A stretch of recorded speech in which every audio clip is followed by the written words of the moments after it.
Hello, fellow Gites. Well, before you can actually run a gîte, you need to have a gîte. So I thought it would be a really good idea to talk to a friend of ours, Rose, who has been an estate agent for many years here in the Dordogne, about house hunting in France and how you should best go about it. It was one of the things that we found really tricky when we were house hunting 10, 11, 12 years ago. Rose is going to talk to me about why some estate agents take such appalling photographs of their property, about the process and what the market is like at the moment, and some top tips that she has when you are house hunting. So I hope you're going to find it really interesting and it will help you in your journey to become a fellow Gita. Welcome to the Gite podcast. Brought to you by Gite Guru. So Rose, welcome to the Gite podcast. Hello, Rupert. How are you today? Very well, thank you. I'm thrilled to have you on because you work for Valadié Immobilière in Issigeac, one of the better estate agents here in the Dordogne. How long have you been working there?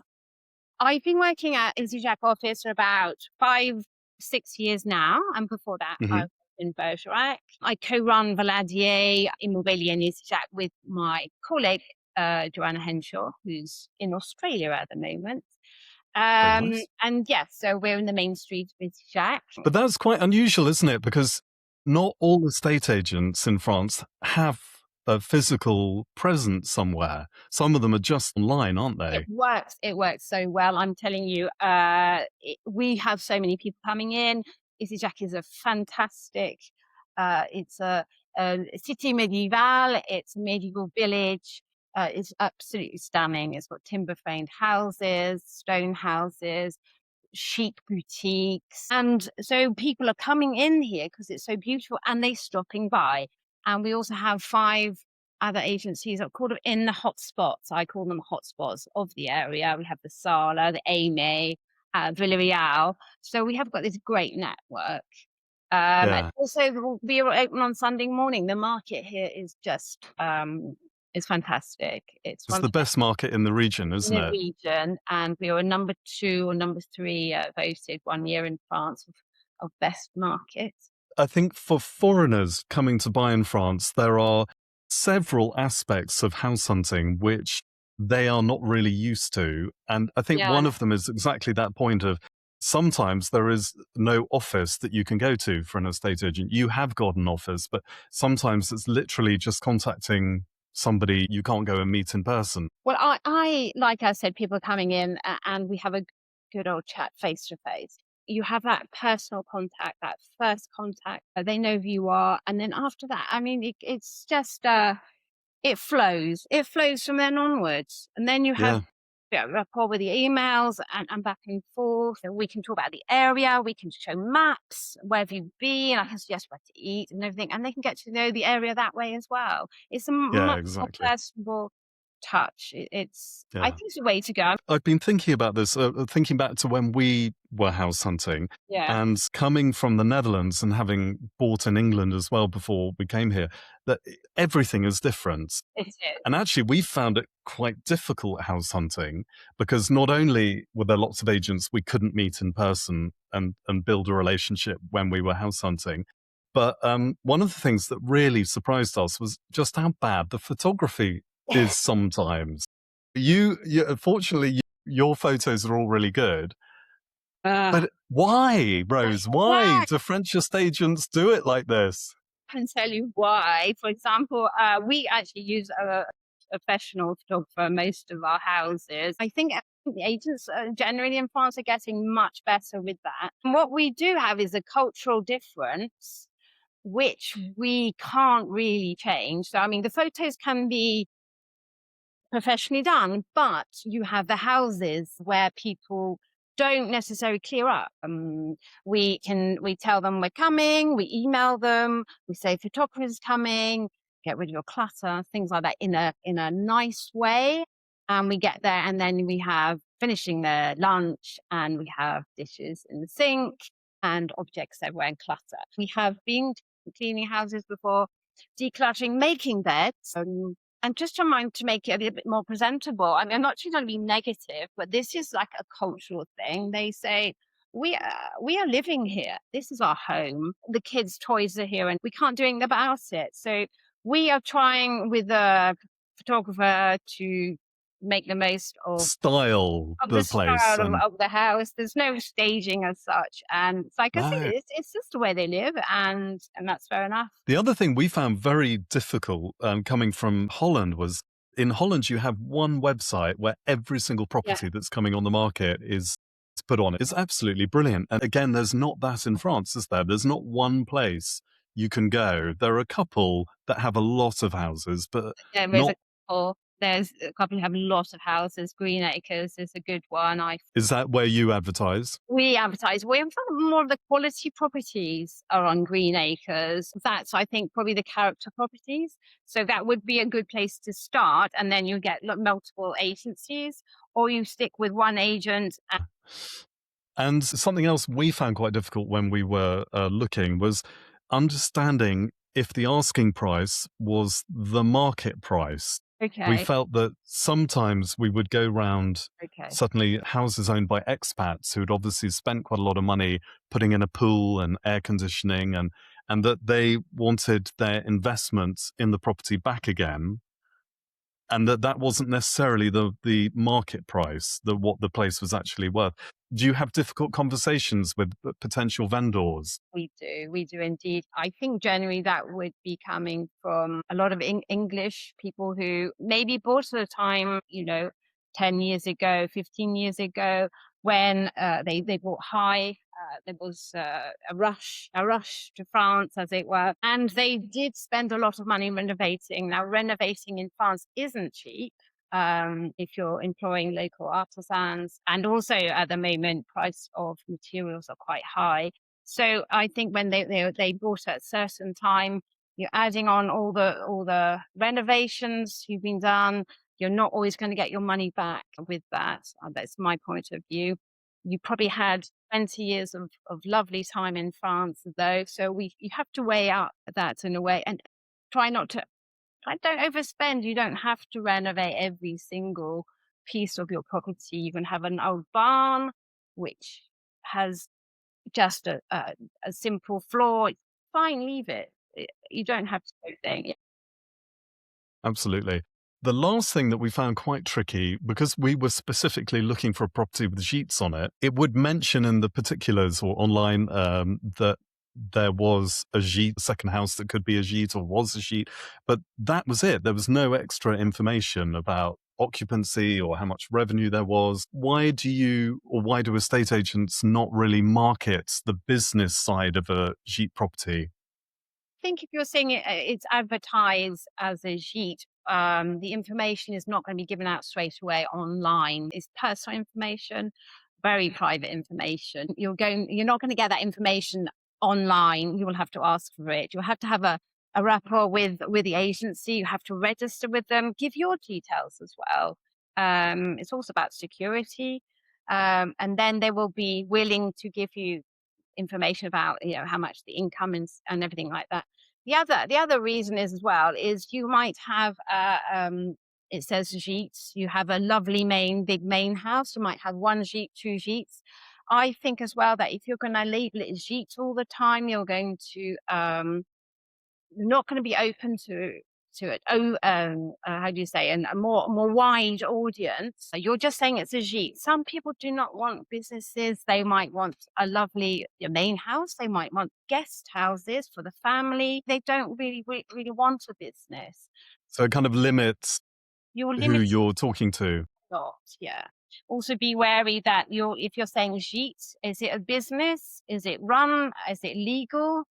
So it's a bit of a liability of the agencies as well, making sure that they've declared all their taxes, security issues. So it's a bit of a grey area Yeah. about advertising. And so if you were to buy a property with an existing gîte on Yeah. it, you're actually only buying the property, aren't you? And the furniture maybe and other bits, but you're not buying the business really, are you? So obviously you that is going to be a bit of more value, giving value to the property, but in my point of view, you're not really buying into the business. And so when we were house hunting, the whole thing was quite tricky, mainly because we didn't know you at that time. I think it would have been easier. But how do people who are looking to buy in France, how should they go about it? Should they come and find somebody they have a click with, an agent like you, and just focus on that one person? Or should you be building a relationship with multiple Well, agents? I'm going to say, aren't I, build a relationship with one. But the reason I'm saying that is because if you start going to all the local agencies in the area, we're going to have the same houses. There's going to be confusion. I suggest you really, or the first thing you need to do is maybe you're in England. Start your emails, but present yourself. You might be interested in this property. You're emailing me about this property. I often have people sign their name. I don't know, Dave. Okay, we want more information about this, Dave. So I thank you for your email, but it's difficult to give out information about this property. I don't know who you are. It might be this property's vacant at the time. I'm not going to give you the address and things like that. So if you can just in that first email, if that's possible, I am so and so. This is my full name. I live at this address. I want to buy a property. I'm thinking about buying property with my wife. My wife is name. We live here. We have this much budget. We were looking for this with 4 bedrooms in this area. We are cash buyers. From that, we have more information about you. Now we keep having to go back and forth saying, what is your budget? What area? I just Yeah. we have this So make it easy for the estate agent. absolutely. And we straight away, we know who you are, what you're looking for. We can then give you more information. You've got 2 roles really, haven't you? Because in England, an estate agent is really just somebody who's selling a house Yeah. and buyers get in touch with them in order to view specific houses. But you're actually relocation agents as well. You're working on behalf of the buyer as well. So we're working on both sides. We help people all the steps, even before they come over. Okay, you can't speak the language. That's fine. Where are you staying? We don't know. Well, let me recommend somewhere where you can stay. I know this place. I know this restaurant. I know the area. I've been here for 25 years. I'm bilingual. Why don't we make it easier for you? And then you do have to go through the notary, he's a bit of a referee. He's not really a lawyer, so he's a bit of a neutral. Like in the UK, you'd have a lawyer each side. You normally have one. He is there to make sure it's legally binding. You mentioned the process of buying, that you help people from beginning to end. So you Yes, explained a bit about the very first step, and that's somebody contacting you. Do you need financial information from them? Do they we have to, do. does somebody have to prove that they've got cash if they say they're a cash buyer? Well, maybe not at the first stage. But Yeah. we'd like to know. Some people don't know how they're going to finance the project. You need to look into your financing, that's for sure. Where is your money coming from? Are you selling a house in the UK? Well, maybe it's a bit premature. People say, oh, we're in a lovely area. Our house will sell very, very quickly. We want to finance it with that. But unfortunately, in France, you get to a certain stage and you're going to have to be proving that you've either sold the house or got someone buying the house or you have cash in the bank. So once they've contacted you and they're building this relationship with you, you show them all these properties and they fall in love with one of them. And then you do the negotiations, but on behalf of both parties. Yeah. It's quite weird, isn't it? I understand in the States and in the UK, it doesn't work that way. Yes, we do. We do negotiations. We are relating between the two parties, if you will, Yeah. as the notary is as well. Something really weird in France that you can't offer above the asking price, can So you you? can't. It's It's so one. weird that. Well, I think it's good. But it probably makes your job easier.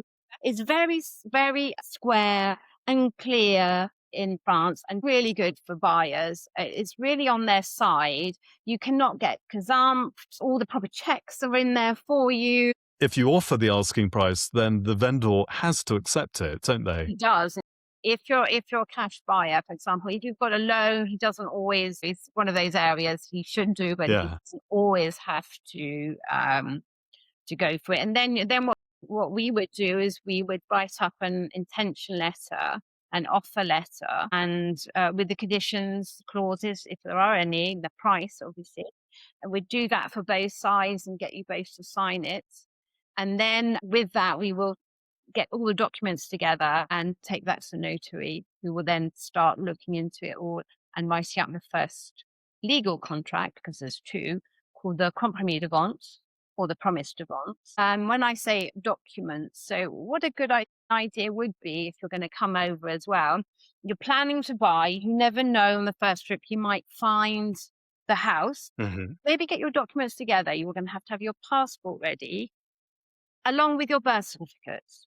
Okay, but not a lot of Okay. people don't travel with that, and they don't know where their birth certificate is, which is fair enough in the UK. But over here, the notary will be asking for it, because if you're not born in France, you'll need birth certificate and your marriage certificates. Bring them with you. If you've been divorced, they might ask for them as well. Bring all your paper. Okay. We love paperwork here. Have a lovely big file, everything in it, and take it all around with you. Proof of address, maybe in the UK. Bring it all, have it all ready, because it might take 3 weeks for you to get your birth certificate back. We can still carry on, but you'll need it at some stage. It's best to have it all there, or have it all on a computer, send it by email, and Yeah. straight to notaire. And then we're going as quick as we can. So we've got that. This time we're at the compromis de vente stage, which is the first legal signing at the notary. So it's the notaire who checks everything. He will send you normally the draft, which will be in French. This cannot be translated into English, but what we do is we choose notaries who are bilingual. So basically, he will say everything in English that's in the contract. I will be there as well. I speak fluent French. I can help you all the way through as well. So we do purposely, like in the Issigeac, he's bilingual. The notaire is also really nice. He also knows English law and English inheritance issues, because when you're going to be buying, especially if it's second time around, you both got children each side, you want to make it clear. You want to make wills in France and make it clear, what happens if one of us goes, how does it work? Because it is Napoleonic law. So if you haven't done your will, then half of the property will go to your partner and their children. And in the compromis de vente, you've also got some various tests that have been done on the house. Diagnostic technique. So this is mandatory. What you basically need, even before you market your property, you'll need the energy rating. I think it's called EPC in the UK, and here it's called the GPO. And that's the first thing that the sellers have to do, which is basically energy rating of the whole house. But the whole of the diagnostics, it must be there for the first signing. If not, there's no signage happening. And that they'll check asbestos, electricity, lead in paint, termites. So it's not a structural survey at all. No, we don't do that. That's the difference here. Even if you get a mortgage in France, there's no structural survey? Sometimes they ask for an expert to come.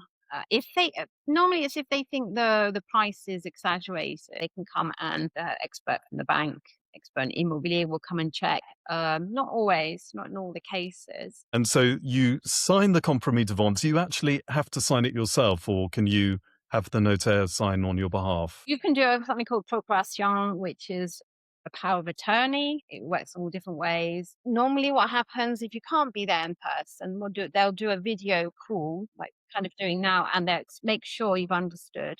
They'll go through it all in English. So both parties have to be there. The husband and wife are buying, they both have to be on this video. Mm-hmm. That's not always the case, but that's most of the notaires prefer to do it that way, just to make sure you are who you are as well, and make sure you understand what you're buying. So it's all in English. And before that, you'll have the draft sent to you. So you'll be looking at that beforehand, and you'll need to have signed the draft as well, that you're okay. Send all your passports through. Sometimes it's through DocuSign. Sometimes they just sign it, send it back, email it back. Depends on the notaires. When you've negotiated the price, it's possible to also buy some of the furniture and furnishings, isn't it, on a house? Yes. And that is is kept separate from the actual value of the property, isn't it? But that's probably a good thing to do because you are taxed on the net value of the house. So for example, your house is 100,000 and you're including 30,000 worth of furniture. Okay, 70,000 is the net of the house, and you're paying your taxes when you buy the property. That's one way of doing it. Most people do it that way, to be honest. Up until the time you sign the compromis de vente, have you actually parted with any of your own money? No.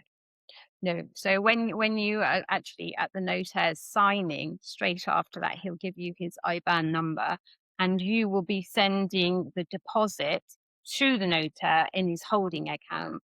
Okay. Mm. After you signed at the notary, you have 8 to 10 days to send the deposit to the notaire. So it's not going to the agents, certainly not going to the owners. Okay. So he's holding that for you. And the buyers also in that time have 10 days calling off period. So you've signed the first of the two legal documents, the compromis, and just after that, the next day after, you have 10 days cooling off period. The sellers don't have any cooling off period. They're in. Okay. So that 10%, normally it's 10%, will be going to the notary's holding account. If you wish to pull out in that 10 days, you need to send a registered email or registered letter to the notaire. And once you've sent the money and everything, what happens then? well, there's not going to much happen for you, but the notary is doing things behind the lines. So he's checking the title deeds. He's checking the vendors have all the proper planning permission. You own the land. Also, if you have land, you're in the countryside, the agricultural board called the SAFER have first right of refusal buying it. They hardly ever buy the property anyway. The mairie can also buy the property. So he has all this paperwork behind that we don't actually do anything with. Also, he's checking if there's no industries in the areas, no proposed motorway or things going that people might not know. So that is, so we're looking from the time of signing the compromis to the second signing, which is called the acte de vente, and that's when you get your keys. We're talking 2-3 months. 3 months is the norm. Can be a little bit more and could be a little bit quicker, but the notaires prefer to have a reasonable timeline for the paperwork, which has to come back also from all these institutions. So he needs 3 months for them to react as well. Then the actual day comes that you're going to get the keys. And is it right that you visit the property before you sign the acte de vente? Yes, absolutely. Always. We always visit with the buyers. And we check everything works. Check the furniture is there. That was on the list. Always. We flush toilets even. Check water's on. That machine's working. The oven lights on, that sort of thing. We have to be very careful.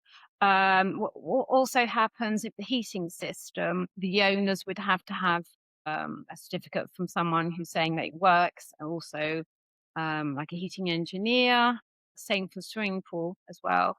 The chimney must be swept, and also the chimney sweep is safe to use. Also have to be careful about swimming pools. You have to have security for the swimming pool. That's very important. So they really do dot all the I's and cross the T's. Yes. You know exactly what you're going off to buy. I think when you you do. sign. Yeah, it seems a much safer system. There's no one that's going to come in after you sign the compromis and gazump or offer the owners more money. From that compromis, the house is going to be yours. Yeah. That is, yeah. it's a very, like I said, a very secure system. There is a lot of paperwork, but paperwork for a reason. It's quite a lengthy signing process, isn't it? And you have to sign a lot of bits of paper. I think they do it electronically now.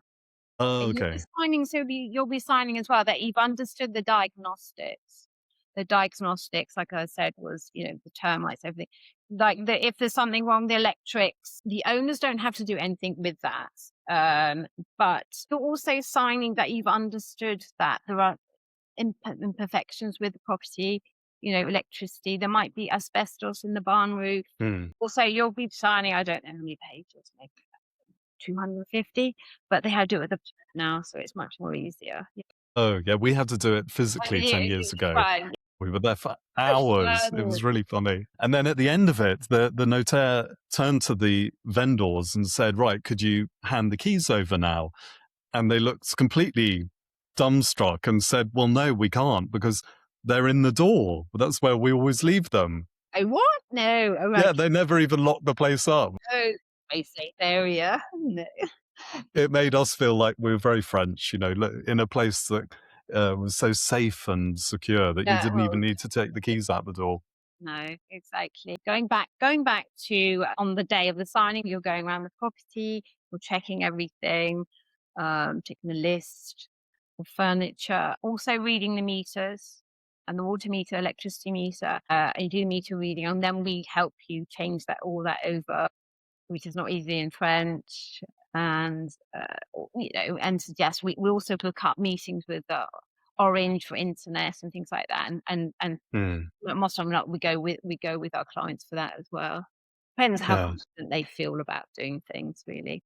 Mm. And what happens if there's lots of firewood left or gas in the gas tank or I would think that would be a gesture to maybe leave the words. But if you start negotiating and you're not giving full price, then the owners might come up with a price for obviously that he'd want for the fuel, which could be, a fuel tank could be €2,000 of fuel in it, and the wood could be several hundred euros. That's fair as well. I mean, maybe not have the full price, but just a little bit of a half maybe. As a gesture, yeah. maybe, yeah, we that often happens as well. So the whole process really is quite time consuming. There's a lot of paperwork, a lot of subjects have to be carefully considered, but the buyer is in a much more secure position than say Absolutely. in England. Yeah, I don't think you can compare it. There's not the stress. Well, there shouldn't be the stress. I Yeah. mean, it is stressful, obviously, to come to a new country, you don't speak the language, you don't know how it works, it's a different system. But then, like I said, we are there to take that stress away. We are your translators, we are holding your hands. A lot of our clients are our friends now. So we just don't just leave you once you bought the house, they come in and see us. What's the matter? Can we help you? So you've lived in France for 25 years. Probably a bit longer. And how long have you been an estate agent then? I've been, say, 11, 12 years. Several things have happened in the last 12 years which have completely changed your business. I'm thinking of Brexit and Yeah. COVID. So Well, as Brexit must be quite difficult now because, as I understand it, people from the UK, in order to get a visa, have to actually buy the property before they apply for the visa, yeah. if they're coming to move here, to live here. So they're not even 100% sure that they're going to get permission. It must be quite hard to refuse a carte de séjour, I would have thought, unless you're a Yeah. criminal or got something, you're flared up. I can hardly see that being a problem. COVID, obviously we weren't selling hardly anything during COVID, but my goodness, after COVID, there wasn't enough properties. Everyone was moving to Really? the countryside. Everyone was moving abroad, changing their lives. We had numerate, nomads. We had people working online. I mean, we're flooded, absolutely flooded for 2, 3 years after the COVID. So in that way, COVID was, let's say, a benefit for us, for the business, really, which is, probably not a nice thing to say, but it's true. Realign people's focus on living in the countryside again. Absolutely. We're getting more and more people who are numeric nomads. Digital nomads, yeah. We're getting more and more of them. They're getting younger and younger. And these are people traveling the world and wanting bases. And the base is often in France, Portugal. What's the market like at the moment? Is it true that there are lots of Americans buying Yes. here? Yes. Really? Yeah. Yeah. I wonder why. Well, oh, yeah. I can't think why, can you? Mm, Well, we had it the same last year. We're actually finding when Trump starts saying something a little bit extreme, our emails start going whoosh. really? Yeah, no, I'm trying to analyze it, and then I'm looking at the news, and yeah, we have so many people emailing us. They're not all coming now. They're all thinking, they're looking, they're seeing how they can do it. I live in Montflanco. There's a community of Americans there as well. So Yeah. so we've got definitely the Americans are on the way. English, Brexit hasn't changed so much, I don't think. Okay. Maybe slightly less English, but really a lot of them want to come out of the UK as well for Yeah. different reasons, economy or, things going on over there. We also having lots of more Dutch actually last year and this year. The last visit I did, they said, well, there's too many people. Yeah. There's so many It's people. exactly why we moved here from Amsterdam. Yeah, 1 kilometer, there's so many people and it's getting worse and worse and we need some space. We need definitely space. We've also got Belgians and now we're seeing Germans, which we weren't seeing before. And the Germans were normally going on the Atlantic coast or further south, different areas. Now they're coming over. So I've actually got German friends and got clients now and I asked, why are you here? And they say, well, it's because of Inspector Bruno. I went, okay. Oh, funny. And I said, who is Inspector Bruno? So it's a writer, Martin Walker. Martin Walker. Yeah. He lives in the area, and he writes these Bruno, Chief of Police. Policiers about Inspector Bruno, who's a local gendarme or something, and it's based around this area. He's really, really popular. Yeah. In Germany, and it talks about the Bergerac area and all this area, and they come here, and it works. When we have Americans or Canadians coming, I would say 2 out of 3 times they come because of Bruno. They come to stay here and they want to visit all the murder locations. Yeah, it's a really big thing. I've sold to Germans, when was it, in December as well. So it is working out. Australians are coming too. So they come for summer and go back for summer. So they're having the best of everything, really. You have a really wide mix of clients then, nationalities. Just Greek. Greek is our first Greek. And they've just arrived yesterday and they're lovely. And for people who are interested in buying as a kind of long-term investment, what have you seen over the past 12 years when it comes to the value of properties? Yeah. Has it gone up and down a lot or remain quite stable? Doesn't really go down. Maybe even started working in the state agency. I mean, that was probably the peak, the highest. But then, I mean, it doesn't really go down, it stabilizes out. So what I think they were predicting for this area, and I call it the Bergerac corridor, is very stable. This area, Issigeac, Aimé, Villiers, Montpensier, also because of the airport, which is fantastic. 2026, I'm thinking it's okay. As we go towards spring, I'm sure we're going to have much more people coming over, getting out of America. So maybe it's not as good as an investment as like in the UK where your house is going to go up 2 or 3% every year. I don't think it's ever really going to be, apart from places like Paris, Bordeaux, big major cities. You're not going to double your investments. That's not really going to be, it's not how it works here. The market's But you are going to get a lot of property for your money compared to the UK, aren't you? So, well, around here anyway. Absolutely. You get, I mean, what you could buy in London and you could probably buy a chateau here. I don't know what you think on how you enjoy your life. The winter is the best bit. It's so quiet and tranquil. Yeah. I love it. Yeah. You chill out, you have the fire, you have a nice red wine, you have your friends over. Well, thank you very much, Rose. Please pop in and see us. We have lovely character properties. Or email us. Well, thank you so much, Rose. It's been brilliant to talk to you. And I'm sure that our listeners are going to feel much more reassured about the process and about your tips about, how they can best go around house hunting. Thank you so much. Lovely talking to you. Speak again. And you. Thanks, Rose. Welcome to the Gite podcast. Brought to you by Gite Guru. Thank you to Rose for her insights into the process and the ways of house hunting and buying a property in France. There are a couple of really good top tips she came out with. I thought one was get your documentation ready, your passport, your birth certificate, your marriage certificates, so that there is no delay to the process. if and when you find a property that you want to buy. Work out your finances. If you haven't sold a place yet and you're dependent on that money to fund the purchase of another place, then beware of that. And thirdly, build a relationship with a good estate agent like Rose. And I say a good estate agent because I think in our experience in France, there are a lot of bad estate agents. And why are they bad? They're bad because they don't market a property properly.